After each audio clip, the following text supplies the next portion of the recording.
Hola amigos, ¿qué tal? Stuart here from Spain Speaks with an update on the current situation here in Spain. Day 98 of the current situation, edging ever closer to that magical 100 number. And obviously Monday is going to be the day for that. Now the news in Spain here at the moment is all about the post-state of alarm phase, what the government here is calling the new normal, and we'll talk about that in just a minute. Firstly, a big thanks to all of the people that left comments on the last video. Lots of comments, lots of debate happening there as usual. A big thanks to people that supported the channel through a small donation. You can see your names here. Also a big thanks to people that bought merchandise, and a huge shout out for my patrons on Patreon. Thanks for your support. Now, as I said, it's all about this post-state of alarm phase and what is Spain going to look like as of the 21st. Now, we can see from this article here, as Spain enters this new phase on Sunday, what will change? Basically, safety measures such as the use of masks will still be obligatory when social distancing of 1.5 meters cannot be maintained. Now, remember that the central government is handing control back to the autonomous communities, and it is those autonomous communities that are going to be in charge of implementing new rules, new regulations, and everything going forward from now on. So depending on where you are in Spain, or depending on where you're going to go when you come to Spain, it will depend on that particular autonomous community as to what the rules are. Now, probably the biggest change coming up regarding this new normal is going to be the fact that people are again allowed to travel. People will be allowed to go to different areas in Spain. Remember that we have been confined to autonomous communities, but this weekend we'll see a mass exodus of people leaving their areas, going to holiday homes, going to second residences, and going to places that they haven't been able to go to for the last 3 months. So be prepared for that if you're on the roads here this weekend. The borders are also opening up, and that means that people from European Union countries will be also allowed to come to Spain. Now, a lot of people outside the European Union asking when they will be able to travel to this country again, and we can see here, what about the rest of the world? The Spanish Prime Minister said on Sunday that borders with the rest of the world will begin to open on July the 1st on a gradual basis. For this to happen, there are a number of requirements. For example, an epidemiological situation that is similar to or better than that of EU member states, certain health conditions in the origin, journey and destination, and reciprocal acceptance of travellers from the EU. So there we can see it's going to depend on what the situation is like in your particular country as to whether you'll be allowed to come into the country this summer. So countries where the health condition is quite good shouldn't be a problem, but countries that are struggling at the moment with the health crisis, there might be a problem coming to Europe in the next few months. Now, as I said, all of the control measures are going to be in the hands of the autonomous communities, and there's going to be different things you can do in different places, but basically there's going to be limits on the amount of people that are allowed to gather in public places. And of course the exact number is going to vary according to the area and the health condition there. For example, in Madrid, this will be the new restricted normality here, 60% capacity until July the 6th. The government of the Community of Madrid approved on Friday morning in an extraordinary council the decree establishing what the new life will be like in the region. So 60% capacity in bars, restaurants, shopping centres, and all places open to the public. And again, that figure is going to change depending on the area you are in. So for example, in Galicia, the Basque Country, Andalusia, Valencia, that exact figure will vary. It might be 60%, it might be 75%, but again, it's in the hands of those particular areas. Now, some important news for people planning to come to Spain this summer. Remember that as of the 21st, you are allowed to do that. However, there are going to be controls when you come into airports or ports this summer, and this is what they will look like. There's going to be in place a triple control for tourists coming into Spain, and specifically travellers must fill out a document with the location data and information on whether they have passed the COVID-19 disease. In addition, they must pass a temperature control and another visual control. If the passenger does not pass one of these 3 controls, he or she will be examined by a doctor. From there, depending on the diagnosis, he or she will be referred to the welfare services of the autonomous community, as explained by the health minister yesterday. So there we go. You'll need a document, a temperature check, and also another visual check when you get to the country. And that's the way that Spain is going to control the arrival of hundreds of thousands, if not millions, of tourists from the EU as of tomorrow and from around the world as of the 1st of July. So be prepared for that if you are planning to come to Spain this summer. Now, some news yesterday related to the amount of deaths caused by this health crisis, and we can see here that a government review has increased the amount of deaths from the virus in Spain by almost 1,200. The total amount reaches 28,315 people who have died since the start of the pandemic, compared to 27,136 that were reported on Thursday. So the government adding another 1,200 people to that tally, but there is some doubt still about that official number, and we can see here that studies by different government agencies bring the death toll in the COVID pandemic to more than 40,000. Health authorities compute the dead who had undergone a PCR test. The INE and the MOMO place an excess death in the pandemic of 48,000 people. The National Statistics Institute and the MOMO place excess deaths in the pandemic between 48 and 43,000 people. So the exact number of deaths from the virus still a bit of a mystery here in Spain at the moment. Now, some news related to possible outbreaks that might occur in the near future here in Spain. We can see that the health department is already studying degrees of confinement in the event of possible outbreaks in various autonomous communities. The government has agreed to prepare all scenarios for future relapses. The major difficulty is supra-autonomic coordination. It's about seeing alternatives and corresponding instruments. So the government here now planning the best way to deal with outbreaks should they arise in the future, but the hardest part is going to be that coordination between the 17 autonomous communities here in Spain and the central government. Now remember that during the state of alarm, all the control came to the central government. The autonomous communities were stripped of their powers, and that's one of the big worries that we're going to have here now. How are they going to coordinate this? How are we going to coordinate Madrid with Galicia? How is Extremadura going to coordinate with Castilla y León? Those are the questions that are being asked, and it is one of the big worries that people do have here, because sometimes the coordination between the central government and the autonomous communities is not the best. Take a look at Catalonia, for example. Now, some more news related to the wearing of masks here in Spain, and we can see here that the massive use of masks offers new opportunities for certain types of criminals. The garment, which occupies a large part of the face, facilitates the concealment of features and visual identification. There is no doubt that something that covers the face can be used by a criminal to try to find impunity, says a source from the National Police.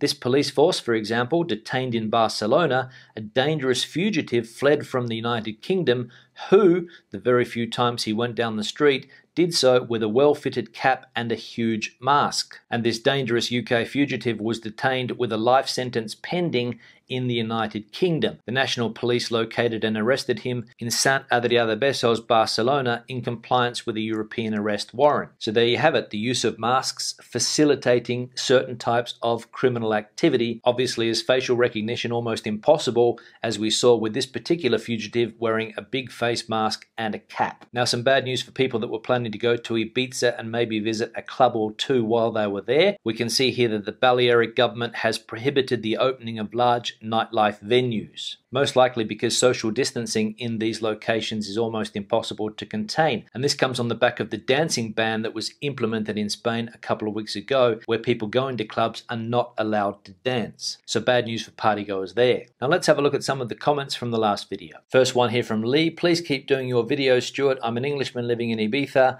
and learning Spanish, but not able yet to understand the news reports and the system here. I find your posts invaluable. Muchas gracias, amigo. Yeah, thanks for the comment, Lee. I am planning to keep those videos going, maybe not as often as I'm doing them now, but maybe once a week, maybe twice a week. I'll see, depending on the amount of news around. And of course, if I see pieces of news that I think will be valuable for people like yourself. Now, in the video I did the other day, I put out a poll to see how many people would be interested in seeing these videos continue, and the results were fairly positive. We can see here that close to 290 responses, 97% positive, and only 2% negative. So I think that based on the results of that poll, I will continue to do these videos, as well as other types of videos about life here in Spain. One here from Lo Tika. Hola Stuart, ¿qué tal? Stephen and Lola here.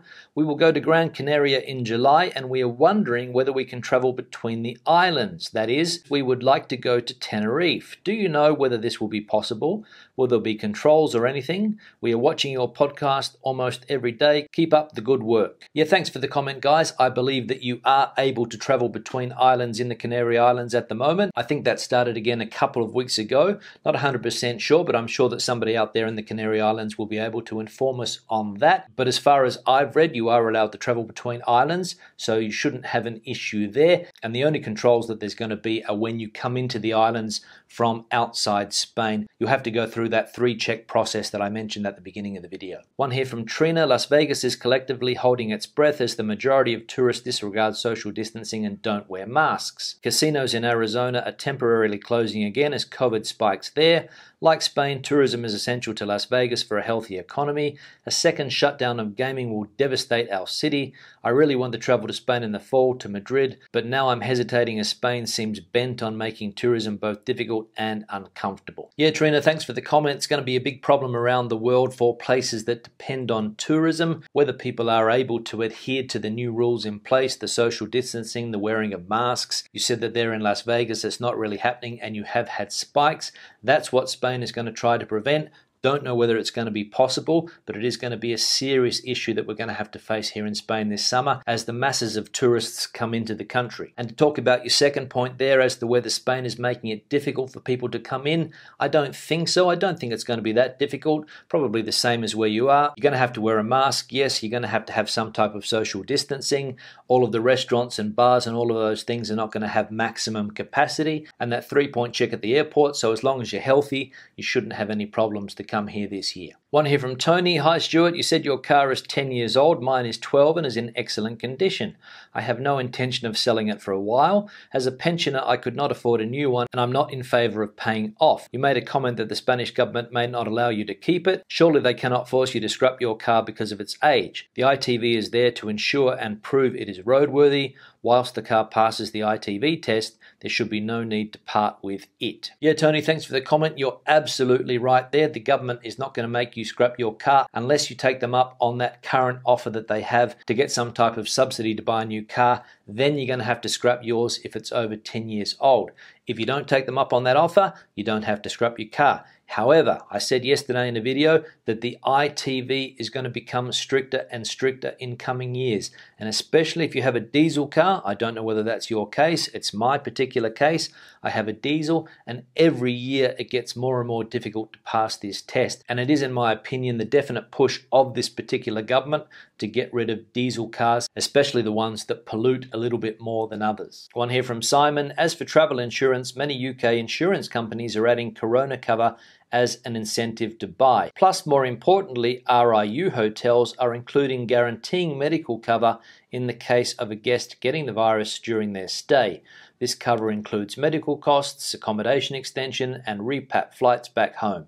So better news than expected. Yeah, Simon, thanks for the comment. Good to see that insurance companies are taking this into account and offering some type of corona cover, as you said, as an incentive to buy. I couldn't think of anything worse than traveling to Spain this year and your travel insurance doesn't cover that, especially given that there is still quite a high risk around. So hopefully this will encourage more people to come here this summer. One here from Abby Say. Hola Stuart, what are your thoughts or opinion regarding the new auxiliares that have been accepted to the 2021 school year? The ministry is giving out placements, but Spanish consulates in the USA are still closed only for emergency services.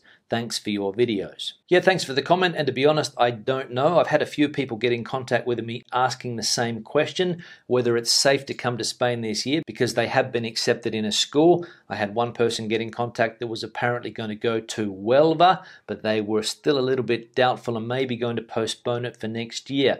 The school year is going to go ahead and the Auxiliares de Conversación program will still go ahead most likely. I can't see that it's going to be cancelled, but again, it's going to depend on the health situation and whether you're willing to take the risk of coming to Spain for the next year. But again, we'll leave it open to the community. If other people are in the same situation as you, leave a comment, tell us what you're planning to do regarding this program. One here from Pete. Hola Stuart, Spanish speaking gringo here again. Yes, an absolute must. getting to know your neighbors. I lived in Cadiz for a while and my neighbors became my family here in Spain, but that goes for the entire country from Gijón to Puerto de Santa Maria.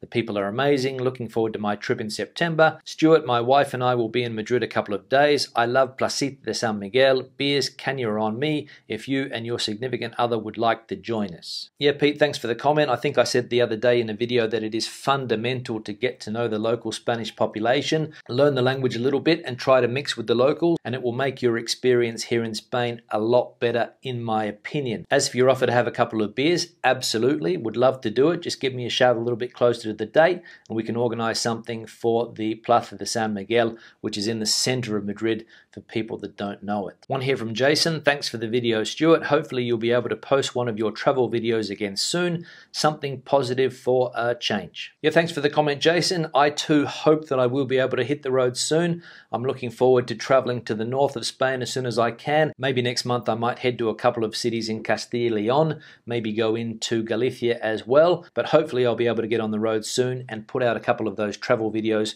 which I know many people like to watch. One here from Jeff. Well done and thank you, Stuart, for the information update you share with us. Hope you can continue with the frequency you put out the videos with good contents.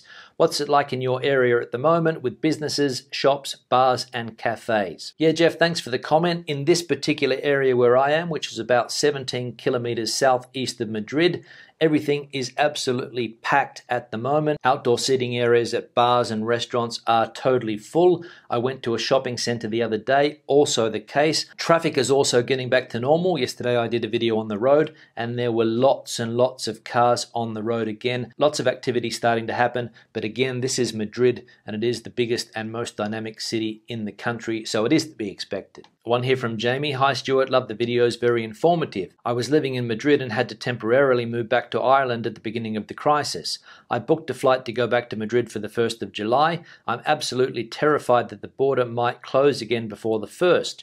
Do you think I should book an earlier flight just in case? Yeah, Jamie, thanks for the comment. I don't think the borders will close before July the 1st. I think they're in the process of opening, and unless something out of the ordinary happens like a mass outbreak, they're not going to close the borders again because obviously for the summer we need people to come in. So I think you're going to be safe for July the 1st as it's just around the corner. But again, having seen what's happened here in the last 3 months, nothing is out of the question, but you should be okay. And finally, one here from Peter Cricket. Are you an Australian living in Spain? Yeah, thanks for the comment, Peter. I hope I'm still an Australian. I hope my passport is still valid and that I'm still able to be classified as an Australian citizen. I've been living in Spain for a long time and sometimes I get a little bit confused myself, but there are innate characteristics. For example, my accent. A lot of people will notice that I am from Australia. It might not be the strongest Australian accent around as I've had to modify it over the years so people would understand me, but I'm sure there's a lot of people that can pick up that that was where I was born and raised. On that note, I'll start to wrap the video up. Questions or comments, please leave them in the section below. Debate the situation out as you normally do. Give the video a thumbs up if you liked it. Give it a thumbs down if you didn't. I'll see you in the next one. Hasta luego.